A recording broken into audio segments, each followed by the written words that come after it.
When Sparkle initially released, she was frowned upon by the community, and for good reason. She was a limited harmony character who, despite having good buffs and decent uptime, was still worse than Bronya for most characters. Matter of fact, she was worse than Bronya for practically all but one character, Imbibdo Lune.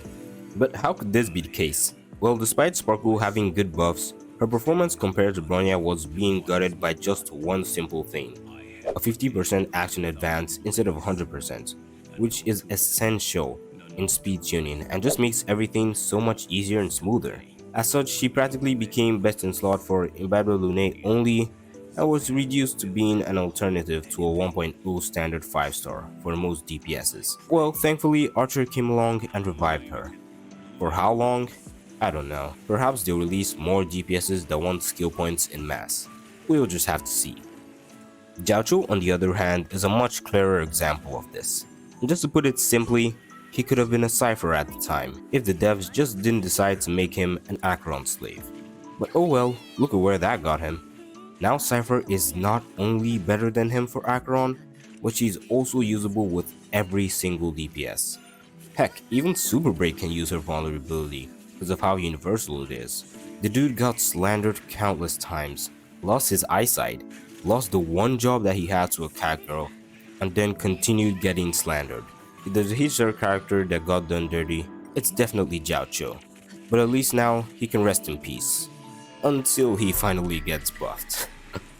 And you know, after that incident, you'd think that HSR would learn from their mistakes and not make a support that's, too niche for one DPS and just isn't usable for others.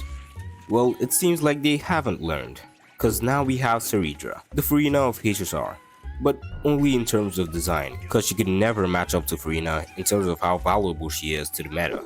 To bring you up to speed, Cerydra is a support that focuses on buffing skill damage and copying characters' skills, which makes them use it multiple times. A very specific niche, but some currently relevant characters actually do rely on their skills for most of their damage.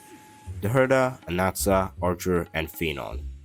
Some others aren't really worth running with her because of how she works, like My Day for example, as the skill that gets copied could end up being his Kingslayer instead of his Godslayer, and that's a massive damage loss. This is the case because he's auto, and it'd be kind of hard to control which skill gets copied. Cerydra also just buffs a ton of attack, which My Day doesn't care about in the first place. Anyways, even amongst our initial list, we can rule out a few characters. The Herda's enhanced skill consumes her interpretation stacks to increase its damage, meaning that the second skill doesn't get that damage amp. It's a bit different for E2 the Herta, but it's just not worth running Cerydra over others, even at that point. And then Archer, who simply just has better options. But hey, I mean, we still got 2 DPSs, right? So she isn't officially a slave? Well, yes and no. Anaxa is definitely still usable with her at this point in the beta. I mean, his synergy with her actually hasn't even reduced throughout the beta. But she's not really an increase, but more of an alternative for him. And so the only character that leaves realistically is Phainon. Now you would think that Phainon would be able to bring out her full potential, but you'd actually be wrong. The devs also for some reason decided to dedicate a portion of Cerydra's kit into her own personal damage, which I can't express how little sense that makes as a dedicated Phainon support. Cause the dude literally kicks everyone off the team, not that her damage was even noticeable in the first place. She's a character that every other DPS doesn't want or need, but at the same time, her kit is anti-synergistic with Phainon, the only DPS she can actually rely on. The reason why this happened in the first place was because the devs wanted to make her usable with others, but perfect for Phainon, which they weren't able to do, and then they decided to just, focus on her synergy with Phainon, and most of her kit still didn't get any changes. I'm gonna tell you guys right now that there's a good chance they'll stick with her having her own personal damage, and that's because the animations are already made for it. And this isn't a My Day situation, because with him, they most likely weren't finished with his Godslayer and just kept his Kingslayer there as a placeholder. So what major changes has she gotten so far in the beta? Well, now she gives a res pen boost to the DPS's skill damage only, and in order for you to even get that res pen, she has to be departed.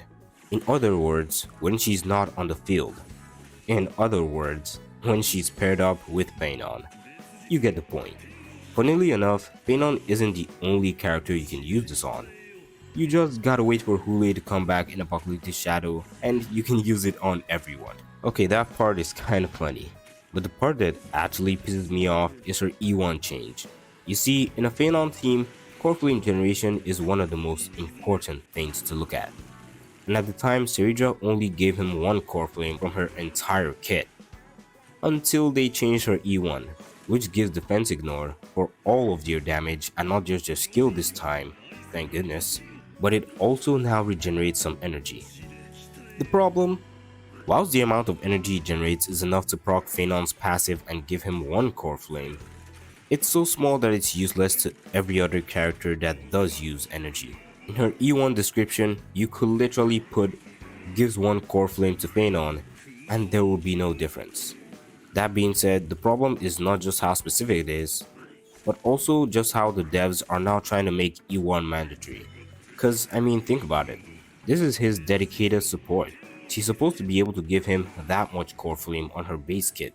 But no, if you want it, you're probably gonna have to get E1 depending on where that effect will be when her kit is finalized. Anyways, just to wrap things up, here are some things about Cerydra's kit that I would like to get changed. First of all, they can keep the effect of copying skills cause it's a unique niche that's good, but let most of the damage buffs apply to everything else and not just skill damage.